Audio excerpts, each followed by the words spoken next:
গৌর হরি। বিষ্ণুপ্রিয়াজির প্রাণধন, গদাধরের প্রাণ গৌরাঙ্গ, অনন্ত কোটি ভক্তের হৃদয়ের ধন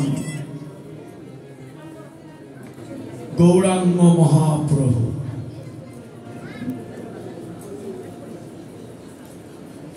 মধ্যাহ্ন কালে ব্রজ ভাবে বিভোর হয়ে মধ্যাহ্নকালীন লীলা আস্বাদন করিতেছেন।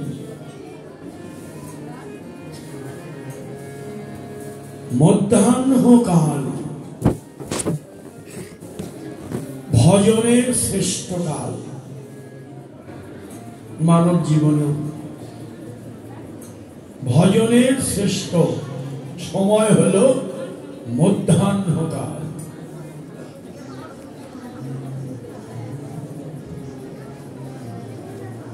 ভজনশীল বৈষ্ণবগণ জীবনের শুরু থেকেই ভজন করেন। তো ভজনটা কি? জীবের সাধন কি? জীবের সাধন শরণ লীলা।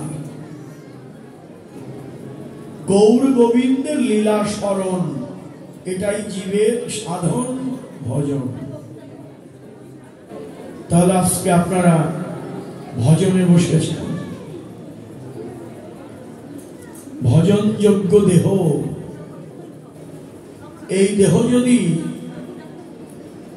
ভজনেই না লাগলো, গৌর গোবিন্দ সেবাই যদি না লাগলো, তাহলে বেঁচে কি হলো? জন্মেই মরা ভালো ছিল, যদি জন্ম নিয়ে ভজনই না হলো।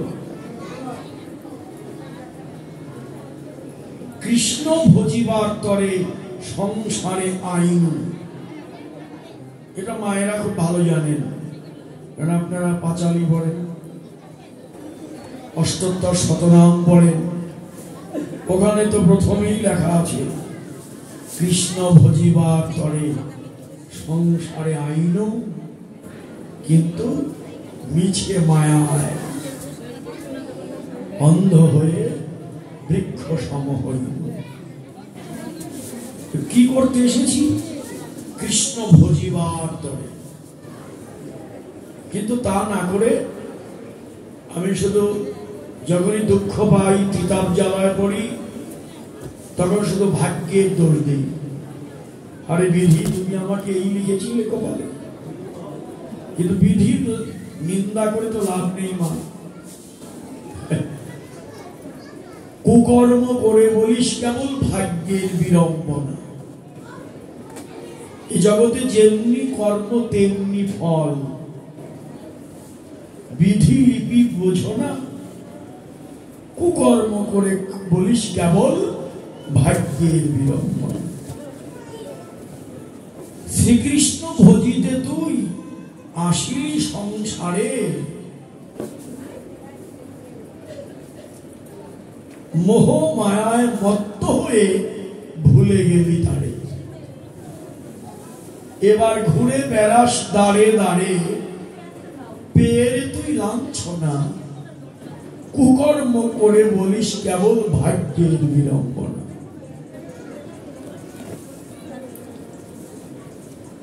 তাহলে ভাগ্যের দোষ দিয়ে কোনো লাভ নেই। যে যেমন কর্ম করব, সে তেমনি ফল লাভ করব। আপনাদের কর্ম ভালো, আপনারা ভজনে আছেন, বংশী বদনের চরণ তলে আপনারা উপস্থিত হয়েছেন। যদি কেউ বংশী বদনের দিকে একটু এগিয়ে যায়, এক পা এগিয়ে গেলে বংশী বল 10 মা এগিয়ে যায় তাকে কৃপা করবার জন্য।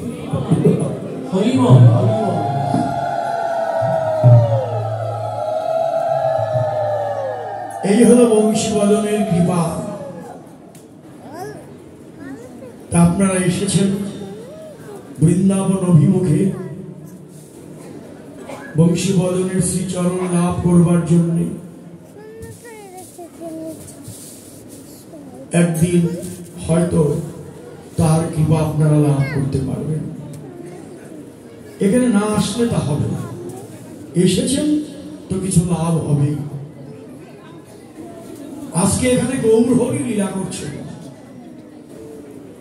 অদ্যাবধি সেই লীলা করে গোরা রায়। কোন কোন ভাগ্যবান সে লীলা দেখিবারে পায়। এখানেই তার লীলা তিনি করছেন। কোন কোন ভাগ্যবান ভাগ্যবতী তা দেখছেন। এখানেই তার লীলা হচ্ছে। গৌরের সেই রূপ দর্শন করলেন বৈষ্ণব গীতকর্তা, বৈষ্ণব মহাজন, বৈষ্ণব কবি ভাব নয়নে তার লীলা দর্শন করলেন আর কবিতা লিখলেন। একে বলে বৈষ্ণব গীতি কবিতা। বৈষ্ণব কবি লিখলেন, হেমশয়ে অতি গোড়া সমধুর হাসথোরা জগজন নয়ন আনন্দ। স্বর্ণের জ্যোতিকেও জয় করেছে গৌরের অঙ্গ জ্যোতি। মধু হইতে সমধুর বদনে স্মিত হাস্যম, হাসি মাখা বদন দেখলেই আনন্দ হয়। এই পদের মর্মার্থ। এখন এখান থেকে যদি বিশ্লেষণ করেন যে সোনা দিয়ে কি তাহলে গৌর রূপের তুলনা হলো? সোনা দিয়ে গৌর রূপের কোনো তুলনা হয় না। তার তুলনা জগতে কেউ তুলনা। এ জগতের কোন রূপ দিয়ে গৌর রূপের কোন তুলনা হয় না। সোনা হলো প্রাকৃত ধাতু, আর আমার গৌর হচ্ছে অপ্রাকৃত বস্তু। প্রাকৃত আর অপ্রাকৃত মিলবে না তো। প্রাকৃত বস্তু দিয়ে অপ্রাকৃত গৌর রূপের কোন তুলনা হয় না, তুলনা চলে না। পদকর্তা তুলনা করেনি। গৌরের রূপের পাশে একখণ্ড স্বর্ণকে দাঁড় করিয়েছেন মাত্র। তার কারণ সোনার একটি বৈশিষ্ট্যের সঙ্গে গৌরের একটি বৈশিষ্ট্যের একটু মিল তিনি খুঁজে পেয়েছেন।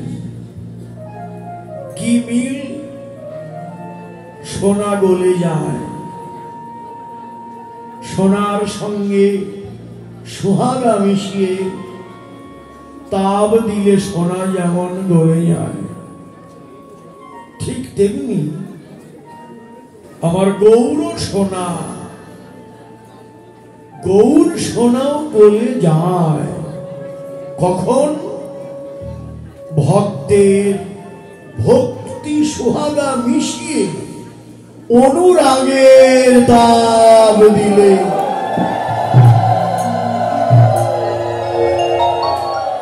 গৌর সোনাও গলে যায়।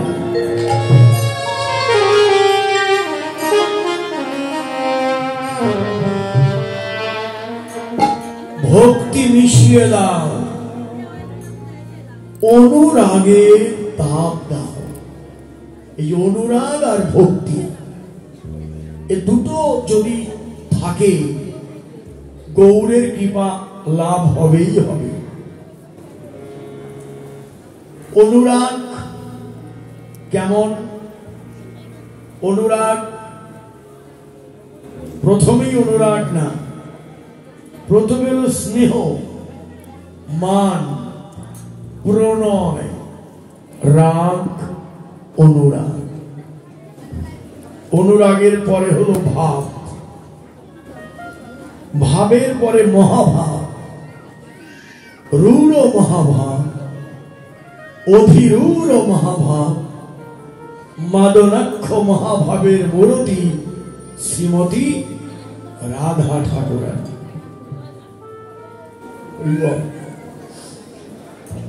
অনুরাগে যদি আপনার না আসে, দেহে ভাবের উদয় হবে না। আর এই দেহে যদি ভাবের উদয় না হয়, এ দেহ গোবিন্দ সেবায় লাগবে না। অনুরাগের ঘরে না ঢুকলে মুখের কথায় ভজন হয় না। এই যে আপনারা যারা এখানে ছুটে এসেছেন, এটাই হলো অনুরাগ। আপনাকে বলবো, আপনি অনুরাগী ভক্ত। অনুরাগ আছে বলেই তো এসেছেন। অনুরাগ কোনো বাধা মানে না। আমি কোনো বাধা মানবো না। আমি যাব বৃন্দাবনে, আমি শুনবো হরি কথা, কৃষ্ণ কথা, আমি যাব বংশীধারীর চরণে।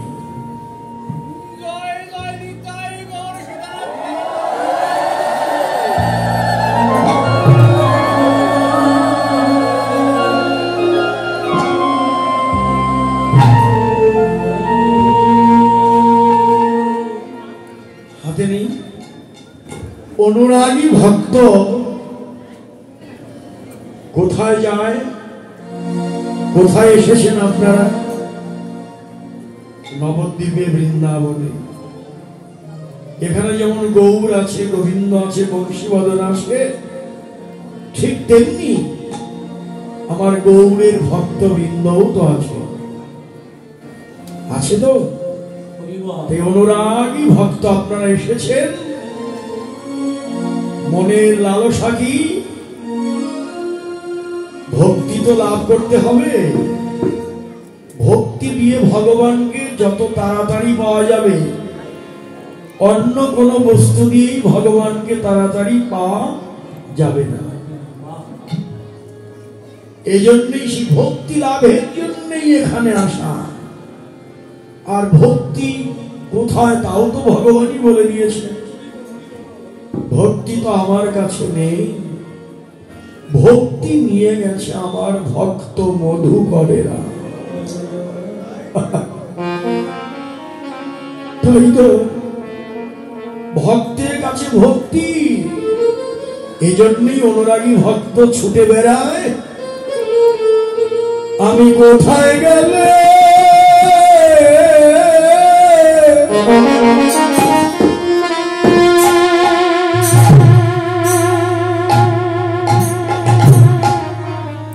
ভক্তের সঙ্গ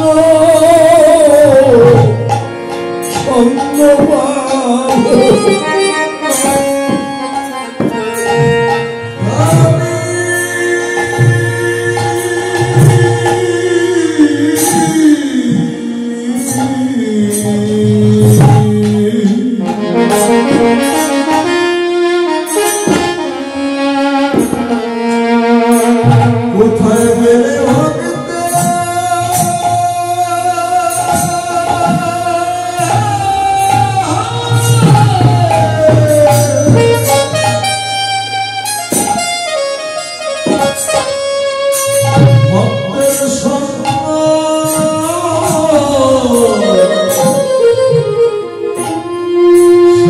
Oh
এই ভক্তের চরণ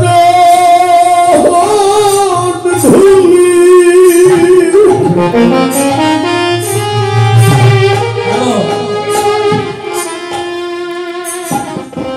গায়ে মাখিব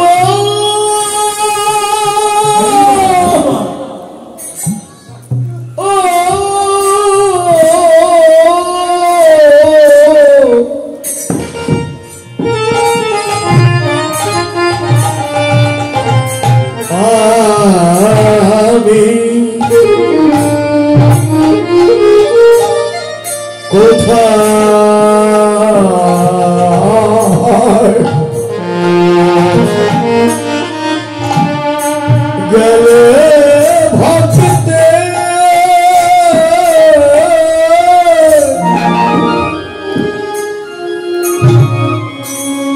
সঙ্গ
মেঘাচ্ছন্ন দিন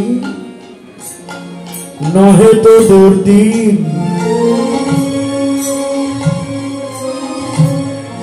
যেদিন কৃষ্ণ ভক্তের সঙ্গ হলো না, সেটাই ভক্তের কাছে মহা দুর্দিন।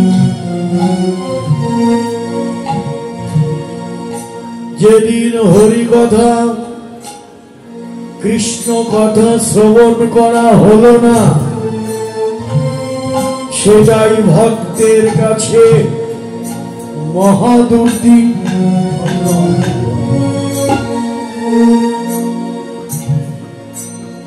ভজন মার্জিত হয় না সাধু সঙ্গ না করলে। সাধু সঙ্গ অনুক্ষণ মার্জন হয় ভজন। সাধুর সঙ্গ করলে ভজন মার্জিত হয়। আপনারা ভজনে আসেন, অনুরাগ আপনাদের অন্তরে, অনুরাগ আর ভক্তি মিশিয়ে দিলেই আমার গৌরের কৃপা লাভ হবে।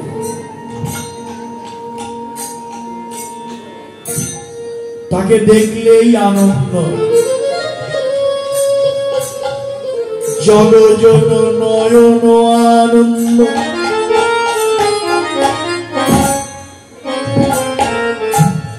তারে যে দেখেছে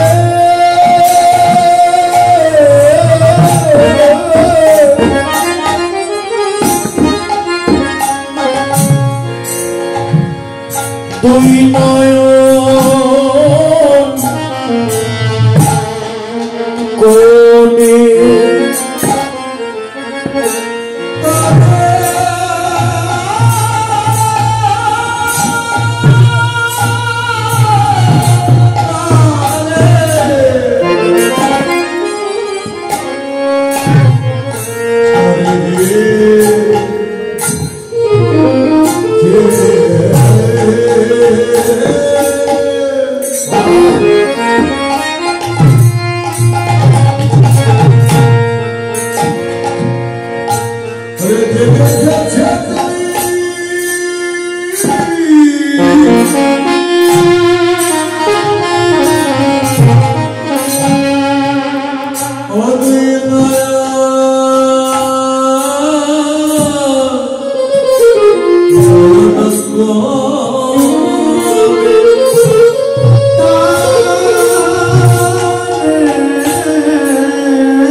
দেখলেন নামটা শুনলেন তো, মজিবর ভাই। তিনি যখন আসেন খালি হাতে আসেন না। আমার দাদা, আমার ভবেশ দা এই যে মালা নিয়ে এসেছেন, মজিবর ভাই মালা নিয়ে আসছেন, দক্ষিণা নিয়ে আসছেন। মজিবর ভাই কিন্তু আশীর্বাদ করবেন। আসলে তো আগে মানুষ হন, পরে হিন্দু মুসলমান বৌদ্ধ খ্রিস্টান পরের কথা। আগে তো মানুষ হয়ে নাও, মনুষ্যত্ব অর্জন করে নাও, তারপরে নিজ নিজ ধর্ম পালন করো। উনি বলেন, আমি আসি কেন জানেন অমলদা? আমি জানি যেখানে ভক্ত সেখানেই আমার দয়াল আছে। আমার মজিবর ভাইয়ের অন্তরের বিশ্বাস দয়াল এখানেই আছেন, বেশি দূরে নাই, ভক্তের মধ্যেই তিনি আছেন। তার এই বিশ্বাস থাকুক, আপনারা তাকে আশীর্বাদ করুন, সে যেন এগিয়ে যায়, ভজন এগিয়ে যায়, সে যেন সৃষ্টিকর্তার শ্রীচরণ লাভ করতে পারে। জয় রাধে। কি বলছিলাম? ওই রূপ দেখা যায় না, যে দেখেছে নয়ন কোণে সে তো ভুলে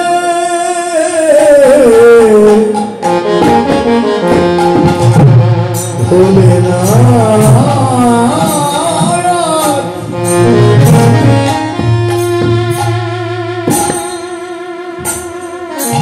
এ জীবন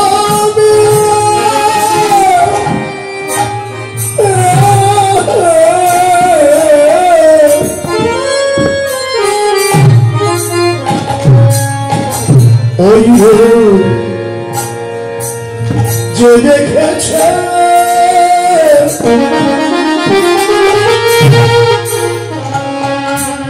দুই নয়ন কোণে সে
আত্মসমর্পণ